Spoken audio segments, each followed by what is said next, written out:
Hi అండి. ఈరోజు వీడియోలో షేప్ బెల్ట్ విషయంలో నేను చేసిన పొరపాటు మీరు చేయకూడదని చెప్పేసి మరీ వీడియో పోస్ట్ చేస్తున్నాను.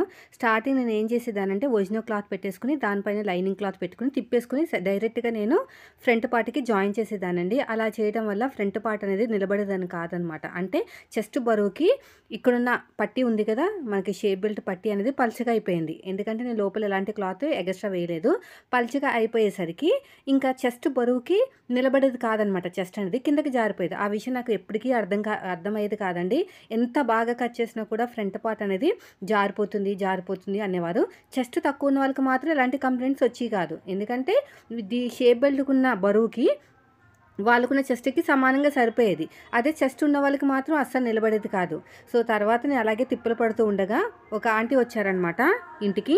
బ్లౌజ్ పట్టుకుని అదే చేత్తోటి వాళ్ళ ఇంట్లో ఉన్న పాత ప్యాంట్ క్లాత్ కూడా ఇచ్చారన్నమాట. ఎందుకు ఆంటీ ప్యాంట్ క్లాత్ అంటే, మీరు షేప్ బెల్ట్ జాయిన్ చేసేటప్పుడు కొద్దిగా పలచగా ఉంటుంది. దానివల్ల ఏంటంటే బరువు నిలబడదు, జారిపోతుంది ఫ్రంట్ పార్ట్. సో, ఇది వేసి కుట్టు బాగా స్ట్రాంగ్‌గా ఉంటదని చెప్పిందన్నమాట. సో, నాకు అప్పుడు అర్థమైంది. ఓకే, ఇన్ని రోజులు నేను ఈ పొరపాటు చేయటం వల్ల ఫ్రంట్ పార్ట్ అనేది కుదరలేదా అని చెప్పేసి ప్యాంట్ క్లాత్ వేశాను. ఖచ్చితంగా ప్యాంట్ క్లాతే వేసుకోవాలా, వేరే క్లాత్ పనికిరాదంటే వేసుకోవచ్చు. నాకు కొంచెం చెస్ట్ ఎక్కువ కదా, అందుకని ఇంట్లో ఉంది కదా ఆల్రెడీ పాతది ప్యాంట్ అని చెప్పేసి కట్ చేసి తీసుకొచ్చాను అని చెప్పిందనమాట. సో, నాకు అప్పటి నుంచి ఇప్పుడు వరకు కూడా షేప్ బెల్ట్ దగ్గర కానీ, ఫ్రంట్ పార్ట్ దగ్గర కానీ, ఒక ముడత కానీ, ఇలాగ జారిపోవటాలు కానీ అవి ఏమి రావండి. దీనివల్లే అనమాట. షేప్ ఎంత బాగా నిలబడితే అంత బాగుంటుంది. అయితే నేను నార్మల్ చెస్ట్ ఉన్న వాళ్ళకైనా సరే, తక్కువ చెస్ట్ ఉన్న వాళ్ళని సరే 2 లేయర్స్ లైనింగ్ క్లాత్ వేస్తాను.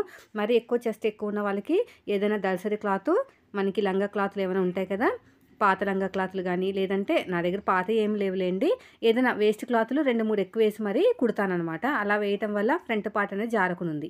సో, ఇప్పుడు మీకు షేప్ బెల్ట్ అనేది ఉల్టా సీదా పడకుండా ఉండాలి అంటే ఒక చిన్న టిప్ చెప్తాను. ఫస్ట్ కింద ఒరిజినల్ క్లాత్ పెట్టేసుకోండి. పైన వచ్చేసి 2 లేయర్స్ ఉన్న లైనింగ్ క్లాత్ పెట్టుకోండి. ఏ షేప్ అయితే మీకు ఉక్స్ పట్టి కాజా పట్టి వైపుకి వెళ్తుందో ఆ షేప్ అనేది పాదం వైపు పెట్టాలన్నమాట. అలా పెట్టడం వల్ల మనకి ఉల్టా పడకుండా ఉంటుంది.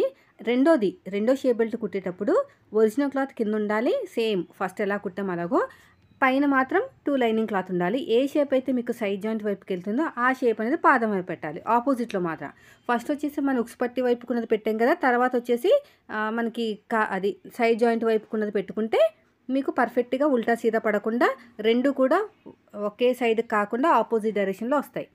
చూడండి, ఇలా లోపలికి ఫోల్డ్ చేసుకుని ఇంకో స్టిచ్ అయితే వేసేసుకోండి. ఇప్పుడు నేను ఎలాగైతే వేసానో అలాగా ఇలా నీట్గా కుట్టుకుంటూ వెళ్ళిపోవాలి. వీడియోని ఎక్కడ స్కిప్ చేయకుండా చూడండి ఫ్రెండ్స్. వీడియో నచ్చితే మాత్రం ఖచ్చితంగా లైక్ చేయండి. ఇది మంచి టిప్పు, నాకైతే బాగా ఉపయోగపడింది. మీరు కూడా ఉపయోగపడుతుందని చెప్పేసి వెంటనే వీడియో పోస్ట్ చేశాను. ఇప్పుడు ఎగస్ట్ ఉన్న క్లాత్ని మొత్తం కూడా నీట్గా కట్ చేసుకోండి. మీకు అర్థం కావడానికి స్లోగా కట్ చేసి మరీ స్టిచ్చింగ్ చేసి మరీ చూపిస్తున్నాను. ఇలాగా అయిపోయిందండి. ఇప్పుడు ఒకదాని మీద ఒకటి పెట్టేసుకోండి, లేకపోతే పక్కన పెట్టుకోండి. కరెక్ట్గా వచ్చేసినాయి కదా. సో, వీడియో నచ్చితే మాత్రం లైక్ చేయండి friends. Thank you for watching.